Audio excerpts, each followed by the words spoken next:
Welcome to Silicon Valley Successes. On today's show, we have Keith Koo, who advises large enterprises and startups on technology risk, strategy, and negotiations.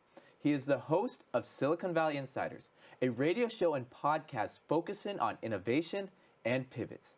He's the co-founder of the Tulip Emerging Tech Conference, which will be held this year, June 3rd to the 7th in San Francisco. And you're about to meet him in a moment.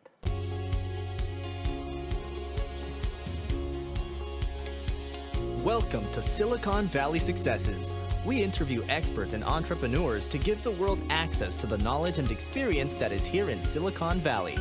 Our mission is to create opportunities for those who seek them and help you to become the next Silicon Valley success. Keith, welcome to Silicon Valley Successes.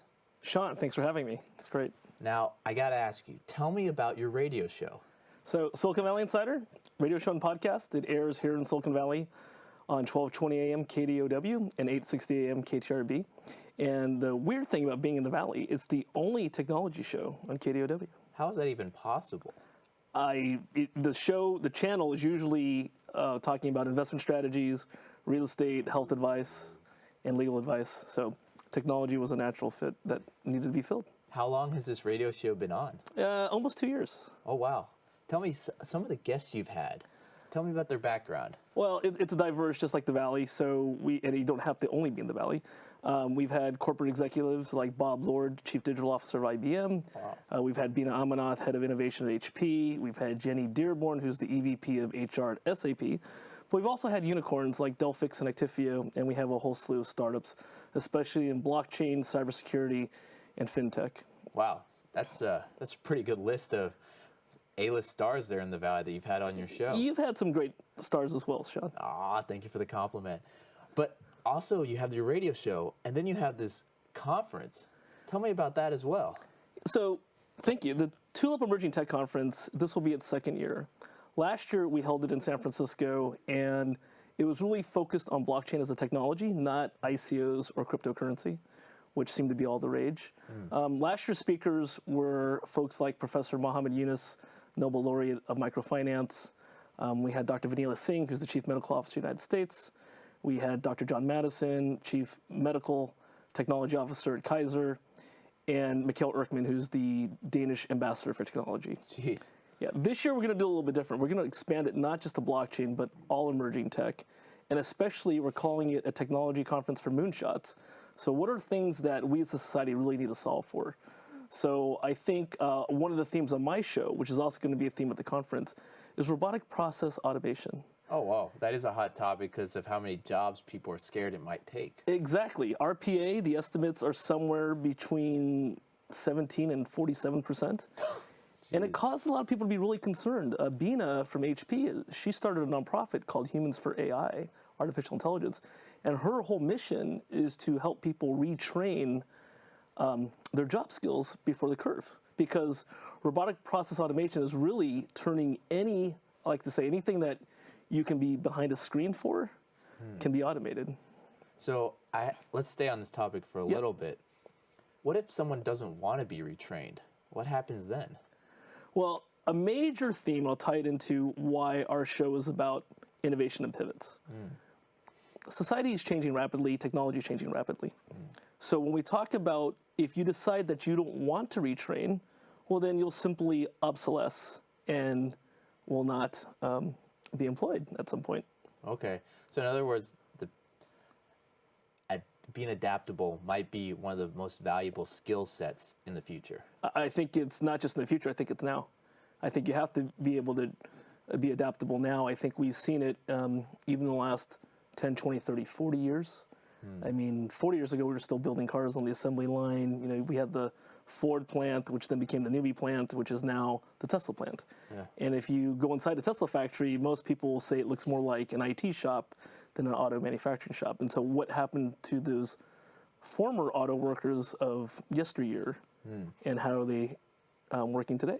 Wow. And then, you know, if you think about it, at the time that we're recording the show, Elon Musk just announced that he's getting rid of all retail shops for Tesla. You can only buy it online or via an app. So what about those car salespeople? Yeah. Oh, wow. So your conference is going to be pretty interesting. And what were the dates again? June 3rd to the 7th in San Francisco? It's June through 7th, 3rd through 7th. It's modular, so there's the 2-day conference initially. That's where all the keynotes and all the speakers are. And then it's SF Tech Week, so we're also going to have different types of topics that will address certain things. We're going to be talking about how to solve for natural disasters, back to how do you keep ahead of the automation curve, what should governments be doing to adopt technology. Wow. And I'm sure you're going to be there. So. Oh, of course. Hopefully we'll have a little film crew there and we'll do some interviews. Absolutely. But let's go back. So with this radio show you have, with this conference you have, you must be interacting with corporations a lot. And that's something that I think a lot of startups, the founders, their team, may not have that much experience with, especially if they've just graduated from college and the first thing they've done is work at a startup. So can you give some advice for a founder that, product might be a B2B product that might want to reach out to corporations about how to go about doing that? Yeah, absolutely. And that's the part how you and I met, right? So I come from corporate, spent over 2 decades. Tell us more about that. Sure. Spending over 2 decades running M&A integration for companies like Wells Fargo and Cisco, and then in technology, and then doing technology vendor management or negotiations. And with that, you see a lot of startups, especially during the dot-com years and the post-dot-com years. I think... You're too young for that. Thanks, John. The Valley ages people, actually. So we used to talk about this at Cisco. Things happen in dog years. Okay. Right? Okay. So, the dot-com years, I worked on over 50 acquisitions in 3 years. So it's greater than one a month, yeah. But that's... Things don't happen quite as fast in that manner anymore. They happen faster in a digital perspective. So startups is a little bit different now than it was even... I say a decade ago. Let's talk about pre-Sarbanes-Oxley, where the Enron crisis. So this would be 2005? Early 2000s. Early 2000s. Yeah, see, thank you for your compliment about my age. So companies up until that time, especially in the Valley, or a technology company, really didn't think about regulations. And that's kind of one of those passions I have. A lot of companies, startups especially, don't think about regulations. So when the question is, how do we engage with the corporate? It's a little more complicated now than it was, say, 10, 15 years ago. And that's because what's hot in the Valley right now, what's hot in the rest of the world. We're talking about fintech, insurtech, regtech, blockchain, we're talking about data privacy. All these things that we talk about, either when I talk to large companies or startups, those are things that it's just human nature not to think about it every day. Okay. Right? So large companies have lots of people who their only job is to address data privacy or address cybersecurity, right? Yeah. But you're a startup, you're a limited team. So the first question I would have in how you engage with a corporation today is, what is your product? What niche does it fill? And does it have any laws, regulations, compliance things that those customers, those corporations are going to have to worry about? And I think that's the biggest gating factor today in how startups get into a corporation. That's a good point, because I don't think I've ever sat down with a startup while I've talked with them and they've said about the compliance or the legal part of their product. Normally they release it, then find out later about it. Yeah, let's zero in, because it's always a fun topic, cryptocurrency or blockchain companies. Great. So I've been in the space about 2 years, but I've never been involved with an ICO or a crypto. I really love blockchain as a technology. Okay. A lot of the companies that got into it, ICO, initial coin offering, you found out a couple years later that they were... A couple months later, God. Yeah, well, some had a head start, but it's almost selling unlicensed securities, which is a big no-no with up to 7 different regulatory bodies. So I was trained as a banker, so these are things like the Securities and Exchange Commission, the Commodities Futures Trading, FINRA, FinCEN, IRS, all these things that could impact you. So about a year ago, I asked a question on LinkedIn that got lots of hits, was, has any ICO or crypto company that any of my lawyer friends have ever worked with, did they ever hire a chief compliance officer? And universally, out of however many people responded, all of them said no. We've never heard of a cryptocurrency or a blockchain technology company for an ICO, do they want to hire a chief risk Oh, or do they chief want to hire? Oh, God. or did they? Yeah, but now a year later, they're popping up. I get calls all the time for people asking me if I can recommend somebody who would be a chief compliance officer. And then the question goes, well, if you're a chief compliance officer, if you're an executive, a compliance executive at a bank, are you really going to then join a startup? Yeah. And if you're going to join a startup, will you join a blockchain startup? God, there's just red flags everywhere. You have to do your due diligence, and that's really what it comes back to is if you're going to go to your question of how does a startup engage a corporation, they are required to do due diligence in most cases, especially if they're a regulated entity. Okay. So we're talking about a bank, a financial institution, a hospital system, an insurance company, automobile, healthcare. They're all going to have to do some level of due diligence on you. So would you recommend a startup reaching out to a compliance officer at some major corporation, sitting down with them and going, listen, our product is a B2B play. We want to reach these corporations. Can you vet us first so we know what we're missing or what we're having trouble with so we can prep ourselves before going out? Is that something that is possible? It's always possible. Okay. It's whether you know the person that'll help you out with that. So the network. Right. Yeah, I mean, I think you and I both know that the power of relationship. I would say you're going to be really hard pressed, not just startups, any company, to cold call a company and say, hey, I've got the greatest product that you need to test, you need to have in your environment, but could you help me out and try my product out first? Yeah. I mean, we had an episode with Phil Solk talking about, I think it was episode number 12, where the research before meeting a client and all that due diligence and sitting down just to get that meeting. And if you're not prepared, it's not going to happen. Right. And to your point, I mean, there's the traditional preparing, looking up on LinkedIn. If you have access to some of the sales tools out there, who am I meeting? What's their background? What do you know about them? It's no different than people who go for an employment interview these days. But now you're talking about regulations you might not even know exists. I mean, we've seen on different forums questions about, hey, I've got this great product. I want to get it into this space. Let's say the restaurant industry. Okay. So the FDA would be involved. And now the question goes into, so have you had your product evaluated by the FDA? And I'm not going to pick on only startups. There's multi-billion-dollar foreign companies who have the latest, greatest product that comes to the United States. So this might be a big problem for a Chinese company or a Korean company that is established, maybe even a public company that wants to bring their product to the U.S. Yeah, on my show, I had one of the largest appliance manufacturers in the world talking about their automated robot chef that can cook 50 different menu items of this particular cuisine.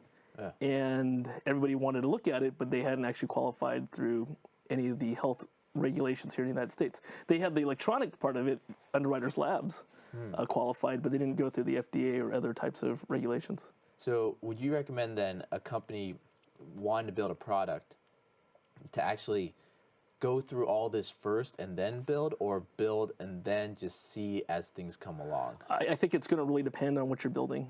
Okay. I think it's going to depend on, one, how much investment do you have? What type of product are you building? So obviously, if you're doing a medical device or something that has to do with people's health, usually we talk about money or people. So if you're dealing with the movement of money, or if you're dealing with something that's going to be a medical device, that's going to have a very high level of regulation. Okay. So you're going to really want to do your due diligence. So when would you recommend a startup first reaching out to a corporation? When they have their MVP, when they've maybe graduated an accelerator or an incubator kind of, or when would be the first time? So I think it could be any of those, depending on what product you have. I mean, I know lots of technology startups that got their foot in the door to corporation through what we refer to as shadow IT. What's shadow IT? Shadow IT is typically large corporations will have a technology department. So information technology run by their chief information officer, director of IT, or something like that. But you have a B2B cloud software company, and you're in marketing, and I give you access to that. You suddenly have adopted my product. That's really easy, and any startup can do that. And whether or not you've violated some regulation, it might take a while to catch up to you. Okay. Right. And hopefully by then you're big enough that you have the dry powder to actually fight anything that comes your way. I mean, we all know AWS, Amazon Web Services. Yeah. That's exactly how they started their cloud.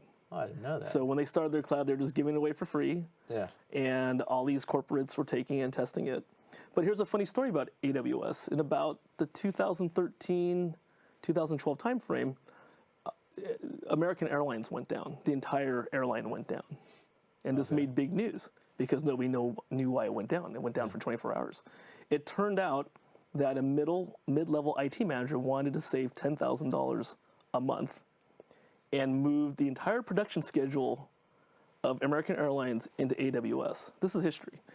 And I assumed that person lost their job, but nobody knew that they moved the entire production schedule into AWS. Now, when AWS went down, and they don't understand back then about availability zones and backup and how Amazon backs up, no flights flew for 24 hours. Jeez, that's insane. Well, because when I talk, I don't want to just pick on startups. Yeah. This happens in the real world. This happens with large multi-billion-dollar companies as well.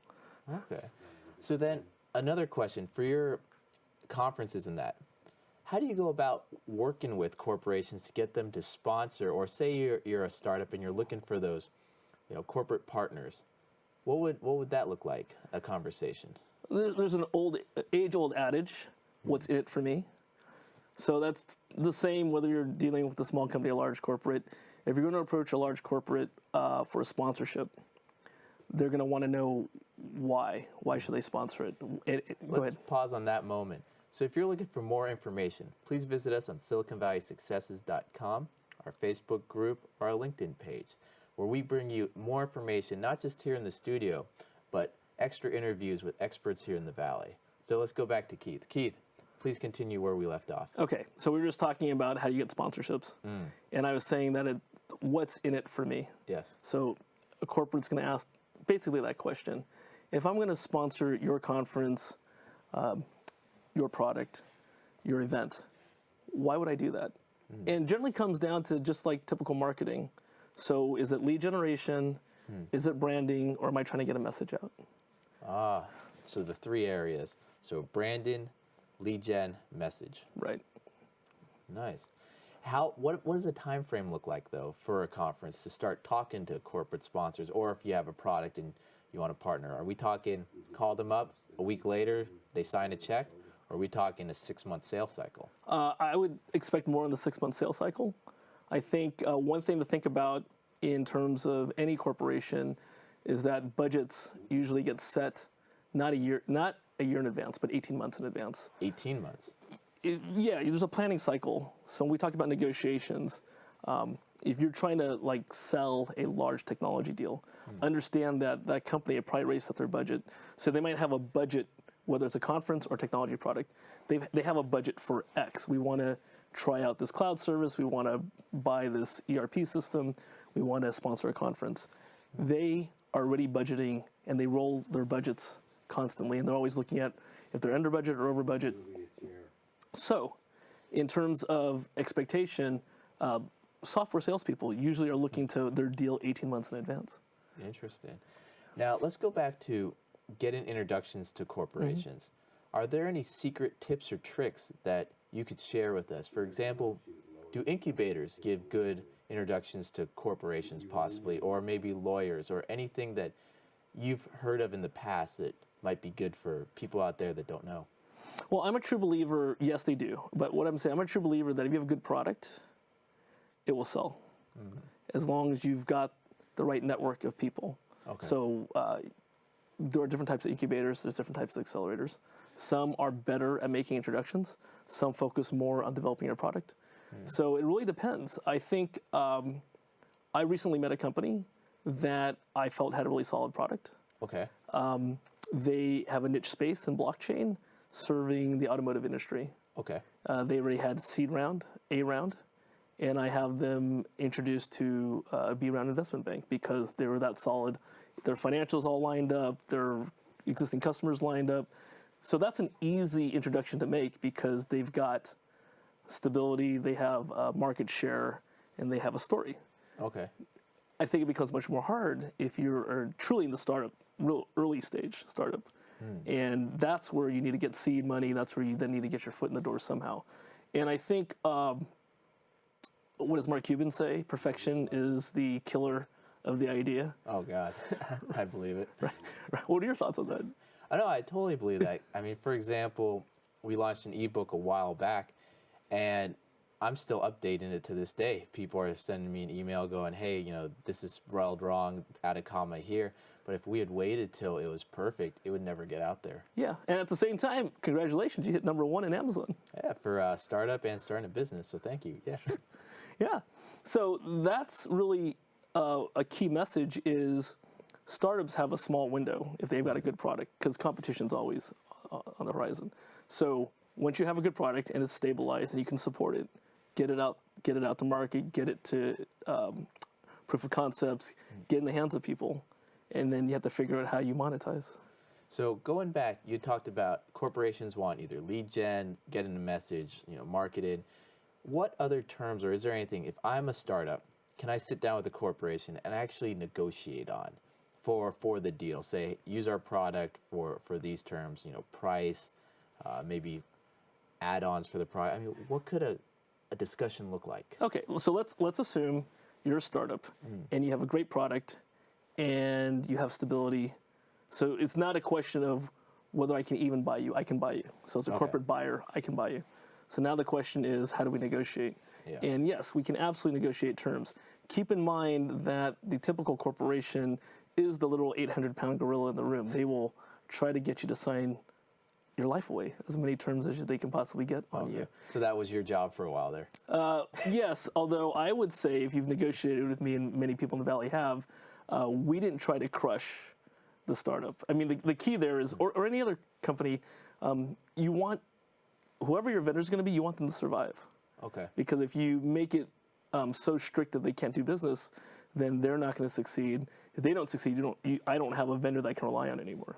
Interesting. So that's why I'm caveating it. If you... So would a startup actually express that, listen, what you're trying to negotiate on, we can't do that, we can't survive. Have you ever heard that rebuttal from a startup before? Respect that. I totally respect that. I think it would worry me much more if the startup just caved in and said, we're going to accept everything.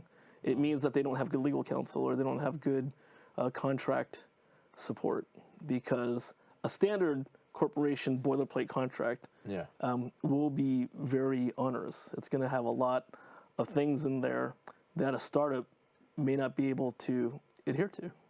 That's interesting that you mentioned legal counsel. How important is that on the negotiation side of the startup to have that legal team or that experienced lawyer vet in the contracts? It's really important. I mean, the legal team has to be able to interpret all of the business terms in that contract. If they can't do that, you might sign up for things that are not possible for you to actually fulfill, and then you'll be in breach of contract. There have been companies that have been shut down because of that. So let's go over, we've covered a lot here. We've talked about the sales cycle for sponsorship being 18 months in advance and how corporations roll things over. We've talked about sitting down at the table with corporations, how they either lead gen, getting a message, or marketed.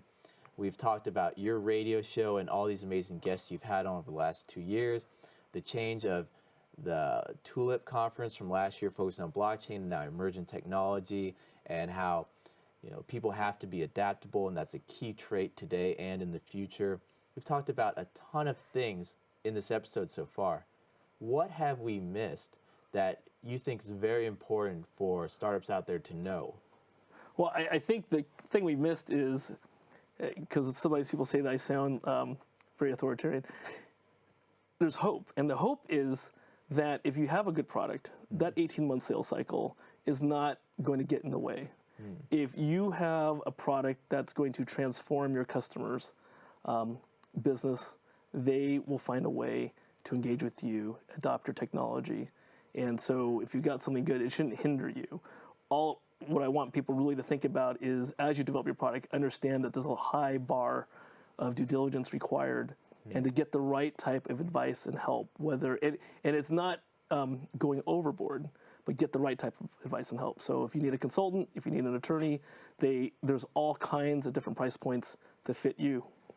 That's interesting that you mentioned a consultant and all these other experts that could help. I'm guessing a lot of founders go into a negotiation thinking that it's them solo and they don't have a team that they can reach out to. So I guess stepping back, how much effort should a founder and their team focus on building a network at the very early stages? Well, I think in all aspects of life, not just being a founder, having a strong support system, or otherwise known as a network, is very important. Whether it's mentors, friends, family members you can rely on, being able to know who to go to for the type of advice you need. That's great. And then, Keith, could you talk a little bit about what you're working on, talk about the conference a little bit, and just give that message to people out there watching, what you think they should know about you and what you're working on? Oh, great. Thanks, Sean. So what I work on is I help large corporations and startups stay out of trouble. And yeah. That was too succinct. Go into more detail. Meaning that it's kind of like an ounce of prevention is a pound of cure. So if you have one of those types of industries I was talking about, regulated industries, and you're working on something that might hit what we'll call the third rail in regulation, get some help. Email us at info@svin.biz, my radio show, if you want to get a referral into somebody who can help you with your particular problem. Can you say that email one more time and spell it out for everyone listening? Sure, info@svin.biz. And that's how you can get a hold of my show and some of the resources we have available. I think that network you develop all throughout life will serve you better than just calling up, frantically looking for an attorney because you violated some regulatory thing. And that's why I recommend having a good stable of advisors. Keith, that was some amazing information you gave. And for everyone at home, stay tuned because next week we're going to have Albert Chien on our show. Albert is the founder of a Facebook group that has 37,000 plus active members here in the Valley. You're going to find out some tips on how to build your tribe, your network, and really leverage it to benefit what you're doing every day in business and life. So stay tuned because at Silicon Valley Successes, we want to help you access your dream. Now, Keith, thank you again for being on Silicon Valley Successes, and we look forward to having you on again in the future and your conference in June, from June 3rd to June 7th in San Francisco. Thank you, Sean.